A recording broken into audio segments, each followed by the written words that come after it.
Hello dear students, welcome to GDC YouTube channel. और आज इस वीडियो में हम डिस्कस करेंगे आपका जो वीकली टेस्ट हुआ था हमारा डिस्पेंसिंग फार्मेसी का, उसके क्वेश्चंस को हम डिस्कस करेंगे फुली।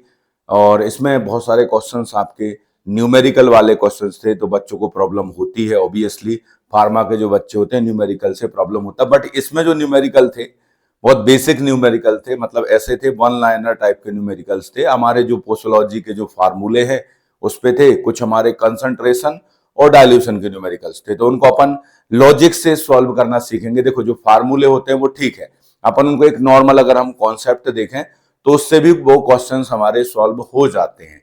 तो स्टार्ट करते हैं बेटा। आपका फर्स्ट क्वेश्चन जो था, इतना बड़ा लैंग्वेज था भाई, मैं तो देख के डर गया था इसको। ठीक है, इतना बड़ा लैंग्वेज था। यहाँ पे हमें मेन ये है कि आपका प्रिस्क्रिप्शन है, ऑक्यूलेंट लिखा हुआ है। अगर ऑक्यूलेंट लिखा है बेटा, और अगर ऑक्यू लिखा है मतलब ये हमारे नेत्रों की बात चल रही है, हमारे नैनों की बात चल रही है, हमारे आई की बात चल रही है। इतना क्लियर हो गया। सिप्रोफ्लॉक्सेशन से हमें कोई ज्यादा मतलब है नहीं, वैसे हम फार्मेसी वाले हैं तो हमें पता होना चाहिए। सिप्रोफ्लॉक्सेशन हमारा फ्लोरोक्विनोल्स में आता है और इसमें 6 फ्लोरोक्विनोल्स कैटेगरी में है हमारा ये, और डीएनए गारेज एंजाइम को इनहिबिट करता है। इसका ऑइंटमेंट है 0.3% का ऑइंटमेंट यूज किया जा रहा है। और अगर 0.3% का ऑइंटमेंट बना है तो इसका भी मतलब होना चाहिए भाई ये वेट बाय वेट बना हुआ, क्योंकि ऑइंटमेंट है, सेमी सॉलिड है, तो वेट बाय वेट रहेगा। ठीक है, अगर कोई आपसे पूछे कि सिप्रोफ्लॉक्सिन 0.3% ऑइंटमेंट जो है उसको कैसे बनाओगे, तो उसका आंसर यही रहेगा भाई कि हम यहाँ पे आपका 0.3 ग्राम जो लेंगे हम अपना सिप्रोफ्लॉक्सिन लेंगे, बाकी उसमें जो रहेगा हमारा ऑइंटमेंट बेस ऐड किया जाएगा। टोटल जो इसका वेट रहेगा वो क्या रहेगा, हमारा 100 ग्राम हो जाएगा। इस तरीके से हम 0.3 को बना सकते हैं, वेट बाय वेट है यहाँ पे। अब आता है यहाँ पे एज अ फार्मासिस्ट, और बीआईडी लिखा है। बीआईडी क्या होता है बेटा, सब बच्चे जानते हैं। बीआईडी बिस एंड डाई, बिस का मतलब क्या होता है बेटा 2 होता है, और डे का मतलब दिन, मतलब 2 बार दिन में लेना है इसको। ठीक है, ये अगर ऑइंटमेंट पोविडोन का होता, अगर ये तो बाउंड पे लगा देते भाई। हमारा पोविडोन जो आयोडीन का ऑइंटमेंट होता है जिसको बीटाडीन बोलते हैं, वो बाउंड पे लगाया जाता। तो ये तो गया twice a day apply on the eye, ये फिर भी सही हो सकता है, लेकिन हमें बाकी ऑप्शंस पे भी ध्यान देना है क्योंकि वो भी हमारे लिए बने हैं, किसी दूसरे के लिए नहीं बने। ठीक है, बिफोर डिनर जो होता है अपना यहाँ पे पीसी और एसी चलता है। एंटी से बॉस बिफोर अपना डिनर हो जाएगा, पोस्ट से बास हमारा आफ्टर मील होता है। ठीक है, तो ये होगा, ये तो गलत ही हो गया भाई। खाने से और बाउंड का टॉपिकल का क्या मतलब, बिफोर द डिनर ये भी नहीं होगा। तो बचा क्या इसमें आंसर बेटा, एक ही निकल के आ रहा है और हमारे आंखों के सामने चमक रहा है, और वो है आपका बी ऑप्शन। एकदम सही है भाई, कोई दिक्कत ही नहीं है इसमें, इतना सरल क्वेश्चन था। ठीक है, तो प्रिस्क्रिप्शन में जो आपके कुछ टर्म्स होते हैं उनको अच्छे से पढ़ लेना। जैसे आपका मिश्रा लिखा हुआ है तो मतलब मिक्सचर है, अगर नास्टल्स लिखा है तो नेजल ड्रॉप है। निबलाइजेशन पूरी दुनिया करती है भाई, ये स्प्रे सॉल्यूशन होता है, एल्बुलर इसका एप्लीकेशन किया जाता है। ठीक है, ओबलेंटम लिखा हुआ है तो कैचेट होता है। अगर ऑक्यूमेंटम लिखा है तो हमारे आई का ऑइंटमेंट है। ठीक है, पास्ता लिखा हुआ है तो पेस्ट है हमारा ये। ठीक है, अगर आपको लिखा हुआ है यहाँ पे पल्विस, पल्विस को याद रखना कि बेसिकली पल्विस अपना डस्टिंग पाउडर है यहाँ पर। ठीक है, पल्विस सिंपली पाउडर को बताता है। चार्ट मतलब भी पाउडर होता है। ठीक है, तो ये सब जानते हो। हमारे ओडी मतलब वंस अ डे होता है, बीडी मतलब 2 टाइम्स अ डे, टीडीएस मतलब 3 टाइम्स अ डे। ठीक है, और अगर क्वार्टर इन डाई मतलब 4 टाइम्स अ डे। एसी सभी जानते हो, एंटी सेवास बिफोर मील होगा, पीसी आफ्टर सेवास। एचएस जो मेन आते हैं हमारे, एचएस जो होते हैं हमारे क्या होते हैं, आपका एचएस मतलब आपको एट द बेड टाइम लेना है। जेंटाकुलम मतलब ब्रेकफास्ट होता है। ठीक है, सुमिंडम मतलब टू बी टेकन होता है। बहुत कॉमन है जो आते रहते हैं। ठीक है, तो इनको अच्छे से याद रखेंगे अपन। आगे चलते हैं इसके बाद नेक्स्ट क्वेश्चन की ओर भाई। ठीक है, ये which should be written in the top of the prescription. जब डॉक्टर साहब के पास जाते हो तो डॉक्टर साहब पर्चे पे क्या लिखते हैं? सबसे पहले डॉक्टर साहब पूछेंगे भैया तुम्हारा नाम क्या है? सर मेरा नाम है श्रीकांत ठाकुर। ठीक है, तो सबसे पहले क्या लिखा जाएगा बेटा? नाम लिखा जाता है। सबसे पहले प्रिस्क्रिप्शन में जो फर्स्ट रहता है वो नाम लिखते हैं, उसके बाद डॉक्टर साहब आरएक्स लिखते हैं जो हमारा सुपरस्क्रिप्शन कहलाता है। ठीक है, फिर इंस्क्रिप्शन आ जाता है यहाँ पे जिसमें हमारे इंग्रेडिएंट्स रहेंगे। फिर इसके बाद क्या आएगा? सबस्क्रिप्शन आ जाएगा, ज्ञान रहेगा किसके लिए? डॉक्टर साहब का ज्ञान किसको? फार्मासिस्ट को। जो इंस्ट्रक्शन दिए हैं वो सबस्क्रिप्शन में आता है। सिग्नेचरा क्या होता है? सिग्नेचरा का मतलब वो ज्ञान होता है जो pharmacist regarding the administration of doses form to the patient को जो बताता है भैया कि ये वाला टेट्रासाइक्लिन का गोली है, डॉक्सीसाइक्लिन है, भाई आपको इसको मिल्क के साथ नहीं लेना है, ये आपका जो है एटोरबास्टेटिन है, हाइपोडेमिक ड्रग आता है, इसको आपको नाइट टाइम लेना है, ये हमारा सिट्रजीन है, इसको आपको नाइट टाइम लेना है। ओके, तो ये चीजें जो इंस्ट्रक्शन टू द पेशेंट होता है उसको सिग्नेचरा कहा जाता है, और जो इंस्ट्रक्शंस होते हैं डॉक्टर के किसके लिए, regarding the preparation of doses form, जब डिस्पेंसिंग कंपाउंडिंग होता था उस समय की बात है, अब तो रेडीमेड आ रहे हैं सीधा, तो इंस्ट्रक्शन रहता था कि आपको कैसे बनाना है पर्टिकुलर डोजेस फॉर्म, तो वो इंस्ट्रक्शन जो डॉक्टर का रहता था फार्मासिस्ट के लिए उसको हम बोलते थे, उसे कहा जाता था सब्सक्रिप्शन। और इंस्क्रिप्शन हमारे जो प्रिस्क्रिप्शन है उसकी आत्मा है, क्योंकि आत्मा मतलब मेन इंग्रेडिएंट्स तो उसी में होते हैं, और आरएक्स हमारा सुपरस्क्रिप्शंस कहलाता है, जिसका मतलब होता है to take, may prescribe this medicine by the name of God, may God cure you, ये सिंबल होता है भाई आपकी गॉड का कि भगवान आपको ठीक करे, ये रहता है। ऊपर सबसे पहले क्या रहेगा, नेम रहेगा, डेट रहेगा, ठीक है, तो इसमें पेशेंट नेम सबसे पहले आएगा, पेशेंट के एड्रेस से हमें कोई ज्यादा मतलब है नहीं, ठीक है। फादर्स नेम तो अब नेम लिखोगे तो भैया फादर नेम डॉक्टर साहब किच्चा लिख दे, ठीक है। और ये जो होते हैं कि जो आपके क्लिनिकल ऑब्जर्वेशन, सीओ मतलब डॉक्टर लिखता है जब, तो क्लिनिकल ऑब्जर्वेशन होता है कि भाई इनको क्या हो रहा है, पूछेगा डॉक्टर भाई तुम्हारा क्या है, तुम्हें सर्दी खांसी हो रही है, कफिंग हो रहा है, क्या हो रहा है, तो वो लिखता जाएगा, ठीक है। तो वो आपका सीओ सबसे पहले रहता है पेशेंट का नेम, ठीक है, अच्छे से याद रखेंगे भाई। आगे बात करते, देखिए कोई भी रहेगा सबसे पहले नेम लिखा जाएगा उसका। अब आता है प्रिस्क्रिप्शन एड आपका सम एक्सटर्नम। अब ये देखो ये लिखा है एड आपका सम एक्सटर्नम लिखा है, एक्सटर्नम से आप क्या समझते हो बताओ। जैसे हम नहीं जानते बेटा लैटिन टर्म्स, हम कमजोर है लैटिन टर्म्स में, तो इसका मतलब ये नहीं है कि हमारी बुद्धि नहीं चलती, हमारी बुद्धि चलती है। यहां पर देखो एक्सटर्नम लिखा है, अब एक्सटर्नम बेटा इंटरनल कभी हो नहीं सकता, ठीक है, आपका इवनिंग और ये होगा नहीं, मॉर्निंग होगा नहीं, तो एक्सटर्नल यूज के लिए जो प्रोडक्ट होते हैं उन्हें क्या बोलते हैं, एक्सटर्नम, ठीक है। तो एक्सटर्नम हो गया भाई। ओके, अगर मैं आपसे क्वेश्चन पूछूं कि अगर अपन जानते हैं कि प्रिस्क्रिप्शन जो होते हैं लैटिन टर्म्स में क्यों यूज किया जाता था, एक्चुअल में देखा जाए उसका रीजन है कि पेशेंट क्या ना कर पाए, सेल्फ एडमिनिस्ट्रेशन ना कर पाए, कि भाई डॉक्टर साहब के यहाँ एक बार पर्चा लिखवा लिया फिर जिंदगी भर उस पर्चे का यूज ना करें, उसका रीयूज ना कर पाओ, रिफिलिंग ना कर पाओ आप, ठीक है, विथआउट आपके परमिशन। तो इसलिए लैटिन टर्म्स होते हैं जिससे जो व्यक्ति उसको डील करता है, जैसे फार्मासिस्ट है या डॉक्टर है, वही इसको समझ सके, पेशेंट क्या ना कर पाए, सेल्फ एडमिनिस्ट्रेशन ना कर पाए, तो इसलिए ये चीज आपकी दी जाती है। तो ये याद रखेंगे अच्छे से। आगे बात करते हैं नेक्स्ट, व्हाट डज द, अब आ गया देखो सब्सक्रिप्शन पूछा गया है। सब्सक्रिप्शन मतलब ये डॉक्टर साहब का ज्ञान है, किसके लिए, जो डॉक्टर साहब ज्ञान देते हैं किसके लिए, फार्मासिस्ट के लिए, कि भैया तुमको ऐसे डोजेस फॉर्म बनाना है, ठीक है। पहले होता था ये, आजकल होम्योपैथी में होता है, बट आपका जो इंस्ट्रक्शंस होते हैं regarding the preparation of the doses form to the pharmacist, उसको क्या बोलते हैं, सब्सक्रिप्शन बोलते हैं, ठीक है।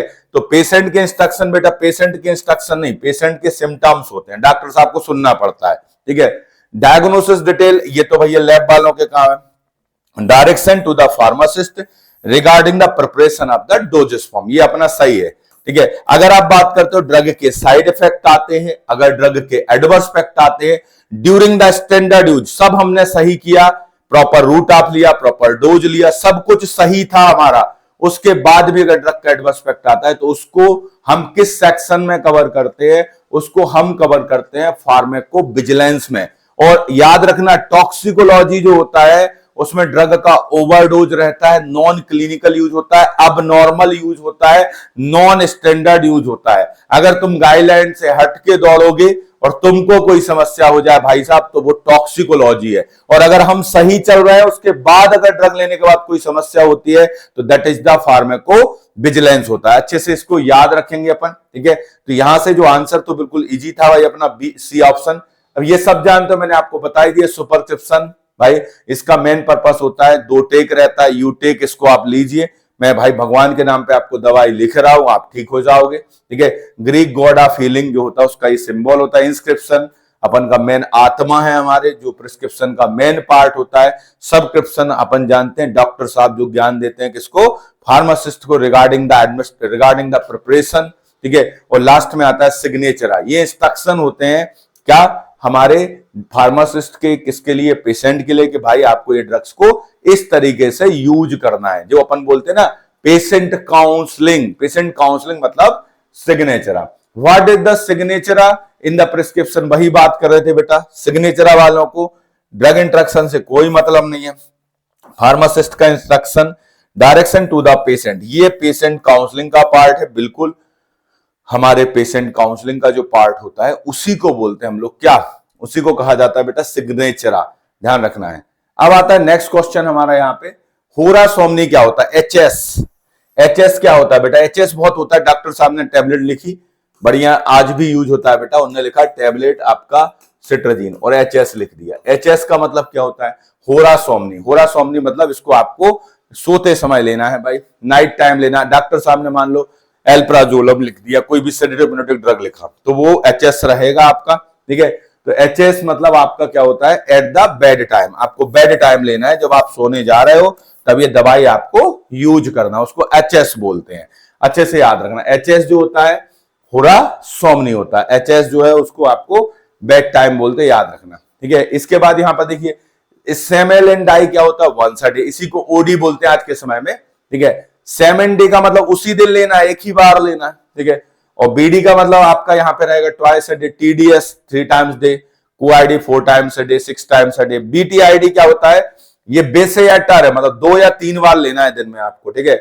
इसके बाद लिखा है क्यूक्यूएच एवरी आवर्स लेना है, ठीक है। होरा सोमनी एट बेड टाइम लेना है, तो ये अच्छे से याद रखना, कई बार आता है होरा सोमनी जो होता है, बहुत पूछते हैं भाई, आज के प्रिस्क्रिप्शन में यूज भी हो रहा है हमारा होरा सोमनी। अब आता है बेटा पोस्ट सेवास क्या होता है?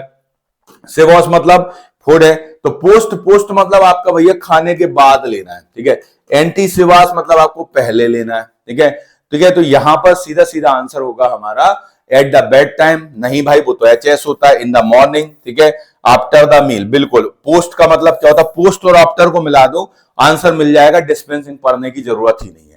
पोस्ट का मतलब क्या होता है? आफ्टर ही तो होता है, वही मैच करना था आपको, कोई दिक्कत ही नहीं थी यहां पर। तो सीधा सीधा आंसर क्या था अपना? सी आंसर एकदम करेक्ट था भाई मेरे, ठीक है। तो ये देखिए एंटी सेवास बिफोर मिली आपका, ये आपको ध्यान रखना है। इसके बाद आता है प्रो, ठीक है, पोस्ट सेवास है, आफ्टर मील है। अगर इन सेवास पूछते हैं, आईएस पूछते हैं, आईसी पूछते हैं, तो खाने के साथ, ठीक है। और आपका एसओएस सभी जानते हो, जब जरूरत होता है, जैसे डॉक्टर बोलता है पैरासिटामोल को एसओएस में लेना है, पेन किलर को एसओएस में लेना, मतलब वेन नेसेसरी, जब हमें जरूरत है तभी उसको अपन यूज करेंगे। अब आता है बेटा लैटिन टर्म आर्स्टेल्स का मतलब क्या होता है? ये आर्स्टेली को मैं तो नहीं जानता, मैं ये जानता हूं ये जो बात लिखी रहती है ये हमारे ईयर से रिलेटेड होती है। किससे रिलेटेड होती है? ईयर से रिलेटेड होती है। तो अब ईयर का ऑप्शन बेटा यहां पे एक ही दिया है, आपका ईयर ड्रॉप्स होते हैं, क्या होंगे हमारे? ईयर ड्रॉप्स हो जाएंगे। अब लेफ्ट राइट होता तो हम थोड़े दिक्कत में आते, ऐसा कुछ है ही नहीं, उसमें सीधा सीधा दिया गया है, तो आपने एकदम सही बच्चों ने आंसर लगाया होगा, आप लोगों ने आई ड्रॉप, सबका सही भी रहा होगा, ठीक है। तो ये याद रखना है। चार्ज मतलब पाउडर होता है, कोलोटोरियम जो होता है माउथ वॉश होता है, कोलोरियम क्या होता है? आई लोशन होता है। तो इनको थोड़ा सा याद रखेंगे। लैटिन टर्म्स में ओरिस किसको डिनोट करता है? ओरिस जो होता है बेटा ओरिफाइस को डिनोट करता है। ओरिस अगर देखें तो उसका अगर देखा जाए तो ओरिफाइस को इंडिकेट कर रहा है। तो यहाँ पे every hour, when necessary, bedtime, ये सब टाइमिंग को इंडिकेट कर रहा है। ओरिस जो इंडिकेट कर रहा है दैट इंडिकेट द आपका रूट ऑफ एडमिनिस्ट्रेशन, आप किस रूट से ड्रग को देने वाले हो उसको। जैसे अगर ऑक्यूली लग जाता है तो आई वाला होता है, ऑरिस लग गया तो ईयर वाला है। ऐसी अगर ओरिस लगा हुआ है तो that indicate the oral route, उसको किसको इंडिकेट करेगा? ओरल रूट को इंडिकेट कर देगा। तो सीधा सीधा यहां से क्या आएगा? टू द माउथ हो जाएगा, हमारा ए आंसर एकदम सही माना जाएगा। ओके, ध्यान रखना, बहुत इजी क्वेश्चन था, ये गलत नहीं होना चाहिए, ठीक है। अब देखिए यहां पर अगर लिखा है आर एस डेक्स्ट्रा, डेक्स्ट्रा जो है ये राइट ईयर कहलाता है, याद रखना अच्छे से। डी जो होता है अगर पलट दो तो आर बन जाता है। आप देखो डी हम ऐसा बनाते हैं ना, मैं तो ऐसे ही याद करी हूं, देखिए डी ऐसा बनता है, अगर इसको आप पलट दोगे तो ये आर बन जाता है। देखिए आर जैसा दिखता कि नहीं? तो इसलिए याद रखना कि डी पलट दोगे तो आर जैसा दिख जाता है साहब, तो हमें याद करने की भी जरूरत नहीं है। डेक्स्ट्रा लिखा है मतलब राइट है, और अगर लीवा लिखा है एल से एल मिला दो तो लेफ्ट हो गया, ये सीधा याद हो जाएगा, ठीक है। और आपका राइट आई लेफ्ट आई ये होता है। कॉर्ड जो होता है इंडिकेट हार्ट को करता है। डेंट तो सब जानते हो बेटा, डेंटल है। हेपा सब जानते हो, ठीक है। तो ये याद रखना, कॉर्ड हमारा लिवर को। तो ये कुछ याद रखना है अपन को अच्छे से, जो आपसे एग्जाम में पूछे जा सकते हैं किसी भी एग्जाम में, ठीक है। टर्म बीडी इन प्रेस्क्रिप्शन का मतलब क्या होता है भैया? बीडी बिस बिस कहीं पे है भैया, दूनी दो है हमारा, ट्वाइस अ डे हो गया, ठीक है। तो सीधा सीधा आंसर क्या होगा, ट्वाइस ए डे अपना करेक्ट माना जाएगा इसका सन, ट्वाइस अ डे, ठीक है। नेक्स्ट क्वेश्चन की ओर चलते हैं यहां से। इन प्रिस्क्रिप्शन बिस टर्ब इन डाई, देखिए बिस भी लिखा है, मतलब आपका टू भी है, और टर्ब भी लिखा है। ये टू लिखा हुआ है, देखो यहाँ पे क्या लिखा है, 2 और 3 लिखा है, और डे, ये सब आपको मैच कर लेना है, ठीक है। 2 और 3, देखिए यहां पर 2 और 3 टाइम्स अ डे, 2 और 3 टाइम्स अ डे, ठीक है। तो ये आपको ध्यान रखना। ब्रेकफास्ट को क्या बोलते हैं, जेंटाकुलम बोलते हैं। बेड टाइम को क्या बोलते हैं, जो बी ऑप्शन में दिया है, एचास बोलते हैं उसको, ठीक है। Best taken in a day time, ये तो डे टाइम है हमारा, तो ये तो है ही भाई, दिन में लेना तो अच्छा रहेगा, ये बात है। तो सीधा सीधा आंसर तो इसका भाई अपना डी ऑप्शन एकदम परफेक्टली करेक्ट है, कोई समस्या कहीं है नहीं, ठीक है। Meaning of the Latin term sumendum, sumendum का मतलब होता है भैया सुमिंडम, ठीक है। सुमिंडम का मतलब होता है टू बी टेकन। जेंटाकुलम का मतलब होता है क्या हमारा, जेंटाकुलम का मतलब होता है ब्रेकफास्ट, ये पूछे गए एग्जाम में। तो सुमिंडम का मतलब होता है आपका क्या है हमारा, to be taken, to be taken. Sumendum का मतलब क्या होता है, टू बी टेकन, ठीक है। तो इसका बी ए ऑप्शन एकदम सही है। सुमिंडस का मतलब टू बी टेकन है, ये तो अपन देख ही चुके, ठीक है।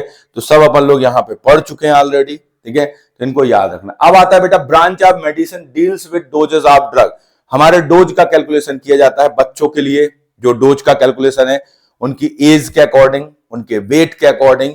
तो वो जो होता है उस ब्रांच को हम लोग क्या कहते हैं साहब, पोसोलॉजी बोलते हैं। क्या बोलते हैं, पोसोलॉजी। अगर एक क्वेश्चन है मेरा आप लोगों से, अगर एग्जामिनर आपसे पूछे कि सबसे करेक्ट किस आधार पर डोज का कैलकुलेशन होगा, एज के आधार पर होगा या वेट के आधार पर होगा, तो बेटा जो मोस्ट करेक्ट होता है वेट के आधार पर ज्यादा करेक्ट होता है। भाई हमारा जो डोज चलता है पर केजी चलता है, उसमें एज का भी फैक्टर होता है। अगर आपको डोज कैलकुलेशन पूछा गया तो एज और वेट दोनों है, बट अगर दोनों में से ही कोई पूछे कि मोस्ट करेक्ट क्या लगता है आपको, तो हम जाएंगे वेट पर। अब फार्माकोलॉजी तो अपन जानते हो भैया, हमारी ड्रग और बॉडी की जब मुलाकात हो जाती है, ड्रग और बॉडी का इंटरेक्शन जो होता है उसको क्या बोलते हैं, फार्माकोलॉजी बोलते हैं, ठीक है। ड्रग और बॉडी का अगर मुलाकात हो गया तो फार्माकोलॉजी है। वो मुलाकात दो तरफ की होती है, जो ड्रग का रिस्पॉन्स होता है हमारी बॉडी के लिए उसको अपन क्या बोलते हैं, फार्माकोडायनेमिक्स बोलते हैं। जो बॉडी का रिस्पॉन्स होता है हमारी ड्रग के लिए उसको क्या बोलते हैं, फार्माकोकाइनेटिक्स बोलते हैं। सब बच्चे आप लोग जानते होंगे। जैसे हमारे घर में मेहमान आता है, हमारा घर मतलब हमारी बॉडी, हमारे घर में जो मेहमान आया है वो मेहमान क्या है बेटा, ड्रग है। जब वो आपके घर में आएगा तो आप उसको बोलोगे चलो भैया बैठो अंदर घूमो फिरो, तो वो फार्माकोकाइनेटिक्स हो जाता है, मतलब हमारा रिस्पॉन्स हो जाता है वो बॉडी का, एब्जॉर्प्शन, डिस्ट्रीब्यूशन, मेटाबॉलिज्म और एक्सक्रीशन, ठीक है। इसके बाद जो वो ड्रग करता है, ठीक है, हमारी बॉडी पर, तो उसको क्या बोलते हैं अपन, उसे बोलते हैं फार्माकोडायनेमिक्स बोलते हैं। एक्शन इफेक्ट सब आता है उसमें। इसके बाद बायो आपका फार्माकोथेरेप्टिक्स क्या होता है, देखो अगर फार्मा मतलब ड्रग है और थेरेप्टिक्स का मतलब होता है ऐसा ब्रांच जो related to the treatment of the diseases, तो उसको बोलते हैं फार्माकोथेरेप्टिक्स बोलते हैं। पोसोलॉजी अपन जानते हैं भाई, डोज का कैलकुलेशन होता है, ओके। नेक्स्ट क्वेश्चन की ओर चलते हैं यहां से हम, बहुत ही है, which of the following factor that influence the dose of drug in posology except. देखो सभी चीजों पे हमारा डोज डिपेंड करता है। ये क्वेश्चन में आपको एक्सेप्ट नहीं लगा था शायद आपके टेस्ट में, तो मैंने यहां पे कर दिया।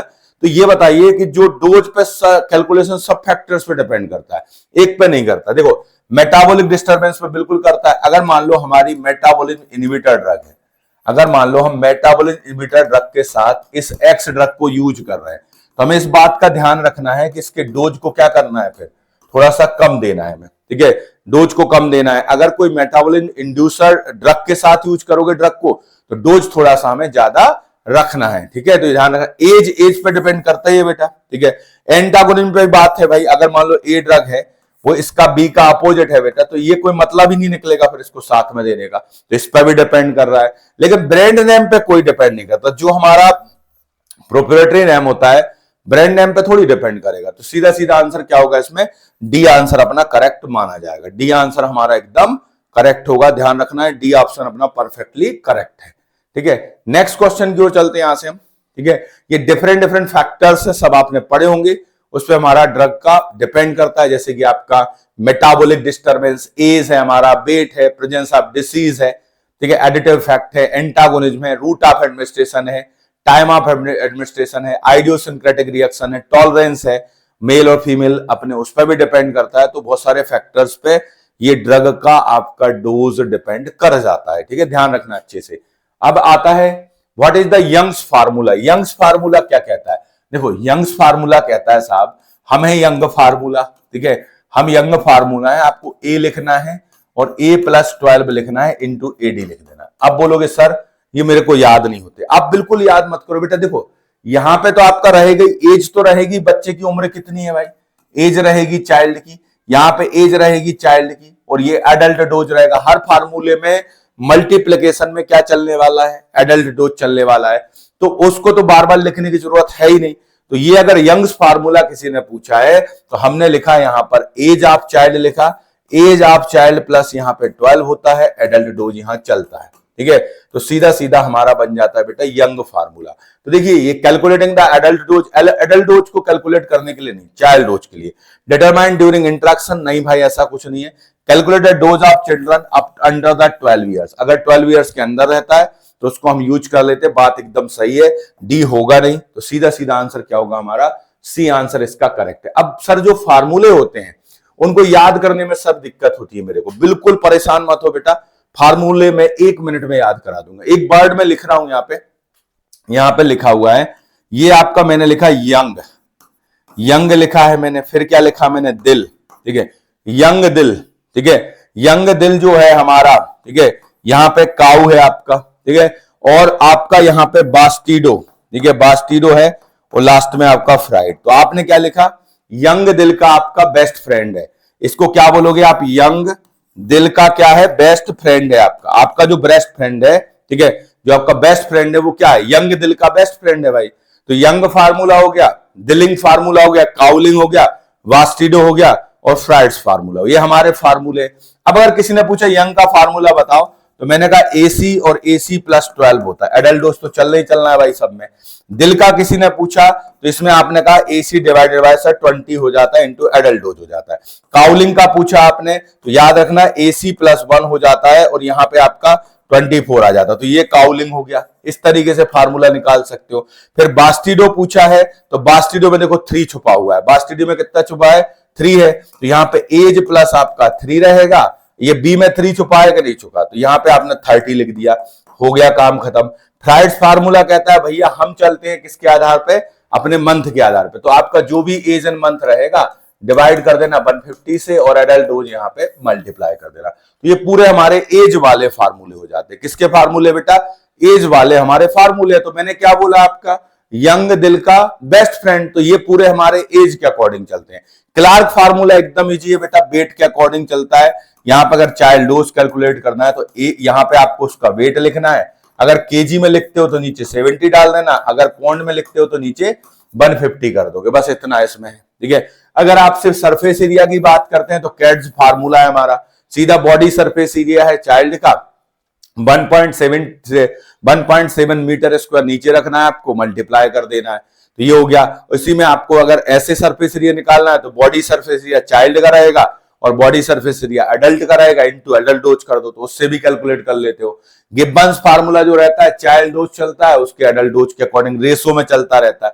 तो डिफरेंट डिफरेंट हमारे फार्मूले हैं, इनको आप आसानी से याद कर लेना, एक क्वेश्चन जरूर आता है इससे। ठीक है, ये तो बन ही जाएगा आप पे। अब आता है देखिए, utilise for paediatric dose of the medication for specially from 1 to 2 year. देखिए छोटा बच्चा है, 1 साल का है, तो इसके लिए देखो, अब जब बच्चा को डाउट सबसे ज्यादा ये होता है जब वो करता है सर हम कौन सा फार्मूला यूज करेंगे, देखो हमें ऑप्शन पे डिपेंड करना पड़ता है, हम सब फार्मूले लगाएंगे जिससे हमें आंसर मिलेगा हम वो यूज करेंगे। यहां पर देखो 1 ईयर का है तो बेस्ट ये रहेगा बेटा, यहां पर देखो यंग्स रूल आप यूज करोगे तो उसमें 12 तक जाता, बहुत दूर वाला रूल है। आप लगा भी दोगे तो यहाँ फिक्स एज तो दिया नहीं है बेटा, फिर क्या करोगे आप, आपको फिक्स एज दिया नहीं, आपको 1 ईयर के अराउंड दिया है, तो मतलब जब आपका छोटा बच्चा रहेगा तो मंथ में लोगे आप, तो उसके लिए सबसे अच्छा रूल ये रहेगा कि अगर आपको एज के अकॉर्डिंग देखना है, अगर वो एलबी में बेट दिया होता तो हम ये लगा देते। अब इसमें आपका फ्राइड आ जाएगा, फ्राइड में क्या रहता है, हमारे बच्चे की उम्र रखना है आपको मंथ में और नीचे 150 से डिवाइड कर देना ये, ठीक है, इनटू एडल्ट डोज, ये सबसे बेस्ट है भाई, इसको लगा लोगे। आप बोलोगे सर हम यंग्स को लगा सकते हैं, यंग्स को लगा लोगे, लेकिन आपका यंग्स फार्मूला जो है अप टू द 12 ईयर्स तक जा रहा है, तो वो थोड़ा सा क्या है, दूर है इस रेंज से। आपको 1 से 2 साल का ही बच्चा है और 1 साल का बच्चा रहता तो उसके लिए आपका फ्राइड्स रूल बेस्ट होता है, ठीक है। तो ये ध्यान रखना है। तो इसका सीधा सीधा आंसर अपना बेटा बी आंसर हमारा करेक्ट माना जाएगा, ये ध्यान रखेंगे अच्छे से, ठीक है। ये आपका 1 ईयर तक के लिए बेस्ट है हमारा। आगे बात करते हैं, ये 6 मंथ ओल्ड इन्फेंट है, देखो इन्फेंट लिखा है और एडल्ट डोज इसका इतना दिया है। अब उसको कैलकुलेट करना, आप कैसे निकालोगे, सीधा सीधा है। इसमें अब आपको फ्राइड्स फार्मूला लगाना पड़ेगा क्योंकि यहां 6 दिया हुआ है, ये 150 दिया है, एडल्ट डोज आपको 300 दिया गया। इसको सॉल्व कर दीजिए बेटा, यहां से ये 2 हो जाएगा, सीधा सीधा हमारा 12 mg आंसर करेक्ट हो जाएगा। 12 mg अपना एकदम करेक्ट हो गया कि नहीं हुआ, बताओ सर 12 mg हो गया? हाँ सर हो तो गया है, ठीक है। आगे बात करते हैं, एडल्ट डोज दिया गया है 500 mg। What is the recommended dose for child who is 6 year old. अब देखो 6 ईयर ओल्ड का बच्चा दिया है। अब हमारे पास बहुत सारे फार्मूले हैं, हम क्या लगाएं, हम अलग अलग फार्मूले यूज करेंगे, जिससे हमारा आंसर आएगा हम वो यूज कर लें। देखो सबसे पहले हमने लगाया अपना यंग्स वाला। यहाँ पे एज कितना दिया है भाई, उन्होंने एज दिया है हमें 6, ठीक है, और 6 प्लस हमने 12 किया। एडल्ट डोज कितना दिया है इन्होंने हमें 500 दिया है। तो अगर हम देखें यहाँ पे, इसको सॉल्व कर लेते हैं, 6/18 आ रहा है और ये 500 आ रहा है। इसको अगर हम यहां से सॉल्व कर रहे हैं तो ये हमारा आ रहा है 500 डिवाइडेड बाय 3 आ रहा है, और अगर 3 से डिवाइड करोगे तो यहां पे आपका आएगा ये 16 पॉइंट कुछ आएगा आंसर। 16, यहां 16 वाला रेंज तो चल ही नहीं रहा है, ठीक है। तो यहां पे आपको ध्यान रखना है कि ये आपका 3 1 जा 3 हो गया, ठीक है, 3 6 जा 163 पॉइंट कुछ आएगा। अब एक ये लगा लिया हमने, ठीक है, अब 160 की रेंज में तो है नहीं। अब हम दूसरा फार्मूला लगाते हैं, हम इसमें लगाते हैं बेटा कौन सा फार्मूला, काउलिंग फार्मूला लगा देते हैं। अगर हम काउलिंग लगाएंगे, काउलिंग लगा लो या अपन सिंपल आप डिलिंग फार्मूला भी लगाओगे, तो भी आपको ध्यान रखना है कि इससे आप कैलकुलेट करिए। यहाँ पे 500 है और यहाँ पे 6 है, इसको डिवाइड कर दोगे आप 20 से, इससे निकल सकता है क्या, यहाँ पर देखें 300 डिवाइडेड बाय 2 आ रहा है, मतलब चांसेस हैं इसमें, ठीक है, चांसेस हैं हमारे इसमें। देखिए एग्जैक्ट आ गया कि नहीं आया आपका, तो 150 आ गया। तो अब जो बच्चे को डाउट होता है सर हमें कैसे पता चलेगा कौन सा फार्मूला लगाना है, तो भाई आपको ऑप्शंस पर डिपेंड रहेगा। देखो हमने पहले यंग्स लगाया, नहीं आया आंसर, फिर हमने आपका डिलिंग लगा दिया, सीधा आपका 6 डिवाइडेड बाय 20 कर दिया और इंटू 500 कर दिया, तो हमारा 150 आंसर आ गया। तो अपना बी ऑप्शन सही हो गया। तो ये ध्यान रखना है। इसको इससे भी कर सकते हो अपन, अगर बात करें जो हमारा आपका बास्टिडो फार्मूला उससे भी हमारा सॉल्व हो सकता है। यहाँ पे 6 + 3 कर दिया आपने, तो ये 30 कर दिया आपने, तो ये 9 डिवाइडेड बाय 30 आ गया। यहां से आप सॉल्व करोगे तो 150 आ जाएगा। तो वो डिपेंड करता है हमारा किस पे, कि आपको फार्मूला कौन सा यूज करना है। जैसे डिलिंग है, डिलिंग में आपने देखा ये हो गया भाई हमारा 500, ठीक है, तो यहां से आपका 3 डिवाइडेड बाय 10 आ गया, यहां से आपका आएगा, इससे भी निकल के आ रहा है बेटा, दोनों फार्मूले से आ सकता है, हमारे बास्टूडियो से भी आ रहा है और अपने जो है बेसिकली हमारा डिलिंग फार्मूले से भी आ रहा है। तो इसका आंसर 150 होगा। अब आता है बेटा पीरियडिक डोज कैलकुलेशन किया गया है, सरफेस एरिया है और एडल्ट का, इसको क्या बोलते हैं हम, कौन सा फार्मूला कहलाता है बेटा, ये कहलाता है हमारा कैड्स फार्मूला कहलाता है। कौन सा है, यंग फार्मूला तो एज पे चलता है बेटा, डिलिंग फार्मूला एज पे चलता है, फ्राइड्स फार्मूला एज पे चलता है, हमारा कैड्स फार्मूला हो जाएगा। सीधा सीधा इसका आंसर क्या हो जाएगा, आपका जो आंसर होगा वो हमारा आंसर यही माना जाएगा, ठीक है, ध्यान रखना है। नेक्स्ट क्वेश्चन की ओर चलते हैं, ये आगे बात करते हैं। ये दिया गया, देखो strength of alcohol into the proof spread. Proof spread कभी भी कैलकुलेट करना, जो अपन को परसेंटेज दिया रहता है ना 79.87 इंटू 1.753 किया अपन ने, तो जो वैल्यू आती है, मान लो इसकी वैल्यू आ गई 140, फिर इसको अपन ने 100 से माइनस किया, प्लस में 40 आ रही है, प्लस में 40 मतलब अगर प्लस आता है तो क्या होता है, ओवर प्रूफ हो गया। सीधा सीधा यहाँ पे क्या हो जाएगा, 40 डिग्री ओवर प्रूफ हमारा आंसर सही हो जाएगा, ठीक है। अगर माइनस में आएगा तो अंडर प्रूफ रहेगा, ठीक है। तो सीधा सीधा आंसर है भाई हमारा, इसको मल्टीप्लाई कर देना है फैक्टर से। इसको एक चीज को याद रखना हमेशा, कभी भी कोई भी अगर ओवर प्रूफ भी दिया है, जैसे ये दे दिया 40 ओवर प्रूफ दिया, तो अगर आपको 40 ओवर प्रूफ दिया है मतलब आपकी 140 वैल्यू है, ठीक है, आपको ये एक्स निकालना है और ये आपको यहां पे दिया गया है, ठीक है। तो ये आपको अच्छे से याद रखना कि अगर आप एक चीज बस याद रख लो इसके लिए, प्रूफ ओवर प्रूफ के लिए कैलकुलेट करने का, मैं ये बोलता हूं जो आपको परसेंटेज दिया है उसमें मल्टीप्लाई करना होता है 1.73 का। यहां जो वैल्यू आती है वो आपकी जो वैल्यू आती है, अगर उसको जो भी वैल्यू आती है उसको 100 के रिस्पेक्ट में अपन को लिखना है, ठीक है। अगर आपकी प्लस में आती तो प्लस कर दोगे, माइनस में आती तो माइनस कर दोगे, इससे आप कैलकुलेट कर सकते हो, सीधा सीधा रहता है इसमें, ठीक है। तो ये आपको ध्यान रखना। ओवर प्रूफ है मतलब आपका जो 140 दिया हुआ है, अब 140 आपका मल्टीप्लीकेशन कब आएगा आपको ये निकालना है। जैसे आपको पता है कि अभी आपने क्या किया, ये आपका 140 यहां पे आ चुका था जब हमने मल्टीप्लाई किया, हमको ये पता है 1 पॉइंट, तो हमें x निकालना था। तो अगर आपसे कोई पूछता है, मान लो ये उल डबल क्वेश्चंस आ जाते हैं, कई बार अपन को परसेंटेज दिया है तो हमने मल्टीप्लाई कर दिया उसका और 100 के रिस्पेक्ट में देखा। अगर मान लो उन्होंने आपको ये दे दिया 40 डिग्री ओवर प्रूफ दिया, तो 40 डिग्री ओवर प्रूफ का मतलब कितना है, 140 है, ठीक है। और आपको ये 1.73 दिया है, इंटू एक्स दिया है, तो जब आप परसेंटेज निकालोगे इसको कर दोगे तो आपका आंसर आएगा 79.87। तो आपको भाई ये फार्मूले याद करने की जरूरत नहीं है बिल्कुल भी, ये मान के चलो। अगर जैसे आपसे कहा किसी ने इसका परसेंटेज निकालिए, कैसे निकालोगे, ओवर प्रूफ है मतलब आपका 150 हो जाएगा, ठीक है। यहां पे क्या होगा 1.73 इंटू एक्स रहेगा, ये परसेंटेज है। तो आपको क्या करना है 150 को डिवाइड कर देना है 1.73, किसी का भी निकाल सकते हो। अंडर प्रूफ है बेटा, तो 100 माइनस आपको क्या करना है, यहां पे माइनस करके लिखोगे आप, तो क्या होगा हमारा 100 माइनस 45 55 आएगा, 55 डिवाइडेड बाय 1.753 करोगे तो आपको कंसंट्रेशन निकल के आ जाएगा। तो इस तरीके से आप कर सकते हो। परसेंटेज दिया है महाराज तो सीधा मल्टीप्लीकेशन कर देना। मतलब एक चीज याद रखो, यहां पे ये हमारा फैक्टर होता है जो, ठीक है। ये फैक्टर कहां से आया वो भी मैं बता दूं, आपका 100 पार्ट इक्वल होता है 57.1% के, तो 1% किसके इक्वल होगा, 100 पॉइंट आपका यहाँ पे 57.1 आएगा। इसको सॉल्व कर देते हैं तो हमको ये मिलता है 1.753, ठीक है। ये अगर आप इतना भी याद ना रखो तो 1.7 रख लो, तो यहाँ पे 1.7 है इंटू ये आपका परसेंटेज है, यहाँ पे आपका ओवर प्रूफ है और अंडर प्रूफ है। अगर ओवर प्रूफ है तो प्लस में 100 है और ये माइनस में आएगा। इतना बस याद कर लो, इससे सब कुछ सॉल्व कर लोगे, चाहे वो ओवर प्रूफ से परसेंटेज पूछे या परसेंटेज से ओवर प्रूफ अंडर प्रूफ पूछा जाए। तो इस तरीके से इन क्वेश्चंस को किया जा सकता है, बिल्कुल इजी क्वेश्चंस है, ठीक है। आगे बात करते हैं, यहां पर एक बच्चा है, यहां पर ड्रग है 5 mg पर केजी है, ठीक है। 5 mg पर केजी उसका बॉडी वेट है, एक पर्टिकुलर ड्रग का डोज है, ठीक है। और उसने पूछा एक बॉय है 12 ईयर्स से, ठीक है, और उसका वेट दिया है 21 केजी, और वो पूछ रहा है आपको, अब उसको बताना है आपको कि कितना डोज होगा। देखो अगर हम डायरेक्ट कैलकुलेट करना चाहें बेटा तो उसमें गलत हो सकता है, तो हम फार्मूला लगाएंगे अलग अलग। सबसे पहले हम सिंपल सा फार्मूला लगाते हैं। ये जो है इन्होंने पर्टिकुलर एक पैरामीटर हमें कंफ्यूज करने के लिए दिया है। सीधा है 12 ईयर है अगर वो, और उसका वेट 21 केजी है, तो कितना होगा। तो ये वेट आपको दिया गया है, ठीक है, और यहां पे आपको दिया गया है 20 mg पर केजी है। तो यहां पे एक कंफ्यूजन ये हो गया कि आपको यहां पे एडल्ट डोज नहीं दिया, तो आप सोचोगे सर हम कैसे कैलकुलेट करें। इस क्वेश्चन में आपको एडल्ट डोज दिया नहीं गया, तो आपने कहा सर हम कैसे कैलकुलेट करें। यहां पर देखिए सीधा सीधा सा कॉन्सेप्ट है कि आपको एज कितना दिया गया बच्चे का एज दिया गया है 12 ईयर, ठीक है। ये आपको ध्यान रखना है। आपको एडल्ट डोज जो दिया गया है वो 5 mg पर केजी दिया गया। इसको बेटा यहां पे थोड़ा सा ये मिस्टेक है, इसमें मैं आपको बताऊं एक्चुअल में मिस्टेक क्या है इस क्वेश्चन में, जो सॉल्व किया गया है उसका तरीका सही फॉलो नहीं किया गया, ठीक है। यहां पे इसलिए मैं इसको चेंज करा रहा हूं। देखिए कैसे चेंज होगा ये मैं बता देता हूं। यहां पर जो ट्विस्ट है इस क्वेश्चन का बेटा वो है 5 mg पर केजी बॉडी वेट दिया गया है। तो अगर एक एडल्ट का वेट हम 70 माने तो एडल्ट डोज तो बेटा हमारा ये होगा